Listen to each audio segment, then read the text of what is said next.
Joy Boy est le personnage central de One Piece, le personnage qui est censé changer le monde, libérer les esclaves, en dansant tout d'ailleurs, et Oda nous a vendu que c'était Luffy. Oui, ce personnage qui danse pas beaucoup et qui aime bien libérer le monde et faire le con surtout. Oui, c'est censé être lui Joy Boy, mais non, non et non, ce ne sera pas lui.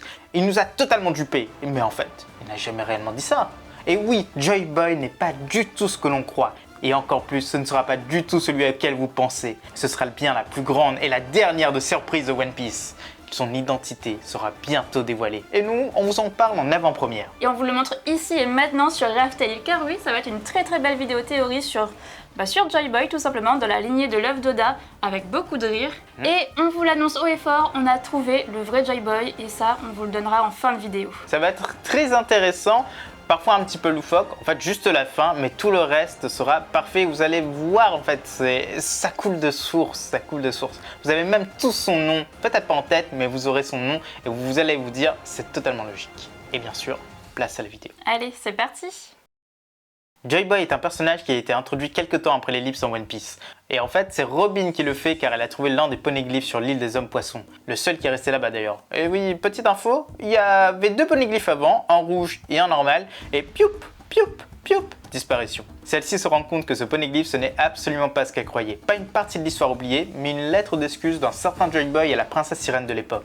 Un acte bien étrange pour une personne inconnue, et surtout qui avait l'air d'avoir beaucoup de pouvoir à l'époque. Et cet homme, vous en conviendrez, eh bien il évoluait sous un pseudo. Ou si vous croyez que je m'appelle Copper et elle Silver dans la vraie vie, c'est problématique. Car là, Joy Boy c'est clairement un pseudo, on est totalement d'accord avec ça, vous pouvez pas dire le contraire. Il faudra attendre bien longtemps pour en apprendre un tout petit peu plus sur le sujet. Et c'est Kaido lui-même qui nous lâche des choses sur lui. Et oui, il annonce qu'on peut devenir Joy Boy, qu'on ne n'est pas Joy Boy, mais qu'on le devient. Donc n'importe qui peut le devenir en théorie.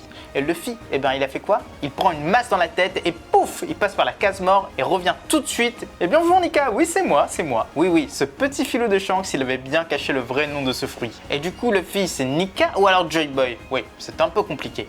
Car Zunesh, il lâche quand même que ce bruit, c'est celui des tambours de la libération, qui ne les est pas apparus depuis bien des années, en fait depuis le siècle oublié, et qui sont totalement associés à Joy Boy. Ce qui sera aussi dit par Momo d'ailleurs. Mais c'est là qu'arrive la véritable question. Pourquoi avoir un seul nom pour un seul et unique individu? Nika et Joy Boy. À part apporter de la confusion, ça n'avancerait à rien. Et Oda, vous le savez tous, il n'est absolument pas comme ça. Il y a toujours une raison derrière tout ce qu'il fait. Et pour bien comprendre, il faut se tourner vers Luffy, monsieur le Nika actuel. Luffy est un jeune homme qui a la joie de vivre, et ça a toujours été comme ça. Et depuis qu'il a mangé le Gomu Gomu, eh bien ça n'a absolument pas changé. Mais par contre, il s'est mis à parcourir le monde, à vivre des aventures. Et il a fait de sa vie une vraie vie de pirate. Et c'est vrai ça? Eh bien non, absolument pas. Car un vrai pirate, ça a une jambe de bois, un cache-œil et un perroquet sur l'épaule. Et oui, Oda nous l'avait promis ce personnage, mais il n'est toujours pas là. Mais un pirate, c'est avant tout quelqu'un qui n'est ni un héros, ni un gentil. Et pourtant, Luffy, à chaque nouvelle étape, il sauve les opprimés, il dévaste les méchants. À commencer par Alvida, puis Morgan, ensuite Arlong et même Crocodile. Et à chaque fois, il refuse les louanges, il laisse la gloire aux autres. Sur Dressrosa aussi, il a fui tout ça. Il est même connu sous le nom de Lucy, un guerrier dont l'identité ne saurait être dévoilée. Sur place, il a aussi refusé la reconnaissance de sa nouvelle flotte, mais il l'a eu quand même. Et enfin, sur Wano, il dit explicitement à Momo de ne pas dire ce qu'il a fait, de laisser son identité cachée. Pourquoi? Eh bien en tout cas, il l'explique sur l'île des hommes poissons.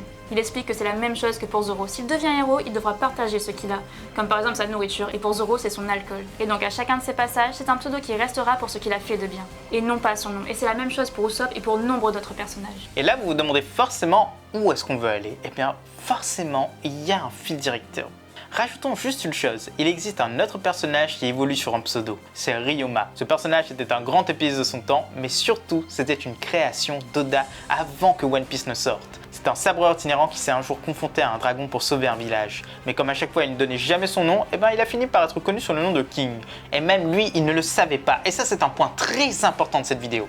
Bien sûr, il est devenu célèbre sur sa propre île natale, mais le parallèle est sublime. Car dans le chapitre qui a suivi la grande victoire, nous avons un villageois qui lance que ce guerrier qui a vaincu Kaido, ce Joy Boy en question, a déjà quitté Wano. Et que c'est bien dommage, car il mérite son nom au Panthéon à côté de celui du dieu des lames, à côté de Ryoma. Et oui, Oda c'est un petit taquin, et faire ça, ce n'est pas anodin du tout. Ça rentre parfaitement dans ses plans, il associe tous les personnages évoluant sur un pseudo dans la même phrase. Et là, tout se goupille. À l'époque où Nika libérait les prisonniers en dansant, il ne donnait jamais son nom, il faisait juste le boulot et pouf, il était comme Luffy, il s'en allait directement. Lui, il voulait se battre que pour la bonne cause et puis vivre sa vie. La gloire, il s'en foutait mais royalement. Pourtant, il a libéré des peuples et des peuples. Peut-être même que c'était énormément de personnes qui l'ont fait. Des générations et des générations de Joy Boy, des générations et des générations de Nika. Il ne fait que du bien autour de lui et quand il part, tout le monde se demande comment lui associer la gloire. Alors ils ont commencé à lui donner un nom totalement pompeux, mais très représentatif de sa personnalité. Joy Boy. Ce jeune homme qui souriait tout le temps et c'est devenu un mythe, même deux mythes. Ceux qui avaient la chance d'avoir son vrai nom associé, Nika, et les autres qui ne connaissaient que Joy Boy. Et très vite sa renommée a fait le tour du monde. Même lui a entendu parler de ce fameux Joy Boy sans y faire attention. Et comment ça peut nous aider à comprendre l'ensemble? Eh bien, juste dites-vous que Joy Boy est un titre et que Nika n'est pas forcément Joy Boy. Nika, lui, c'est autre chose, c'est un dieu. Il est associé au fruit du Gomu Gomu. Oh, pardon, plutôt au Ito Itonomi modèle Nika. C'est un fruit divin qui contient une divinité, comme celui de Sengoku.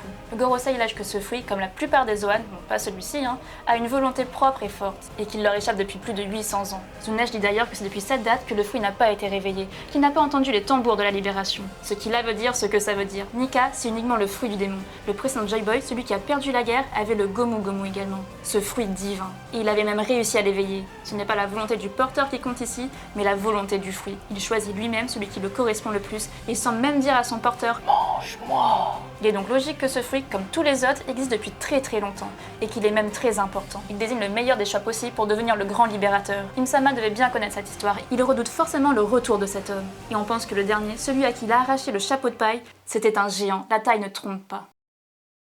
Et enfin, on va révéler l'identité de cet homme, de ce libérateur. Car oui, Luffy, armé de son fruit du démon, celui de Nika, il va totalement déferler un jour sur Marijois. Il sera aidé de sa flotte, il va libérer les esclaves sur place. Il aura sans doute déjà son titre de roi des pirates. Et le gouvernement tombera. Il mettra fin au règne d'Im-sama. Qu'il soit bon ou mauvais, ça, c'est pas le souci. D'ailleurs, on est en shonen, donc il aura forcément des mauvais côtés. Et il a quand même essayé de tuer Sabo en détruisant une île. Mais Luffy, il refusera de passer pour un héros, alors que le monde entier entendra parler du siècle oublié, d'un certain Joy Boy, d'un homme qui est l'héritier de tout ce qu'il y a eu de bien dans ce monde, et qui a œuvré pour la liberté du peuple. Et celui qui sera désigné, eh ben ce sera pas Luffy, parce qu'il ne voudra pas. Ce sera Baggy, le clown. Et oui, cet homme a déjà commencé ce cheminement depuis Marineford. Il a soi-disant orchestré toute l'évasion d'Impel Down. Il a obtenu une flotte d'évadés. Il a eu le titre de Shichibukai sans le mériter. Et maintenant, il a le titre de Yonko grâce à la Cross Guild, qu'il a même pas formé d'ailleurs. Merci Crocodile, merci Mihawk. Et selon le gouvernement, il met des primes sur la tête des marines. Il est devenu l'idole du monde entier, car les citoyens se pressent pour venir l'aider, pour venir détruire les marines. C'est devenu l'ennemi de tout le gouvernement. Et à la fin de la guerre, il fera quoi? Eh bien rien. Mais comme Luffy refusera tout honneur, tous les esclaves diront que c'est lui qui les a sauvés, que c'est ce soi-disant Baggy. Et lui, il deviendra Joy Boy alors que Luffy sera le roi des pirates. Le monde entier cette fois-ci va idolâtrer Baggy, et non pas juste ses hommes. Et ça correspond tellement au personnage. D'ailleurs, Oda ne cesse de dire que c'est l'un de ses personnages préférés. Il ne cesse de lui donner des titres improbables, de le faire monter à des niveaux jamais atteints. Et n'oubliez jamais qu'Oda est un grand fan de Dragon Ball. Il faut voir ça comme un parallèle entre Monsieur Satan et Baggy. Et c'est ça pour nous qui se passera à la fin de l'œuvre. Et il n'y aura qu'une poignée de personnes qui connaîtra la vérité. Voilà les Nakamas, c'est déjà la fin de cette vidéo. On espère que ça vous a plu, donc n'hésitez pas à laisser le petit like, à laisser en commentaire ce que vous en avez pensé et à vous abonner si ce n'est pas déjà fait. A bientôt les Nakamas.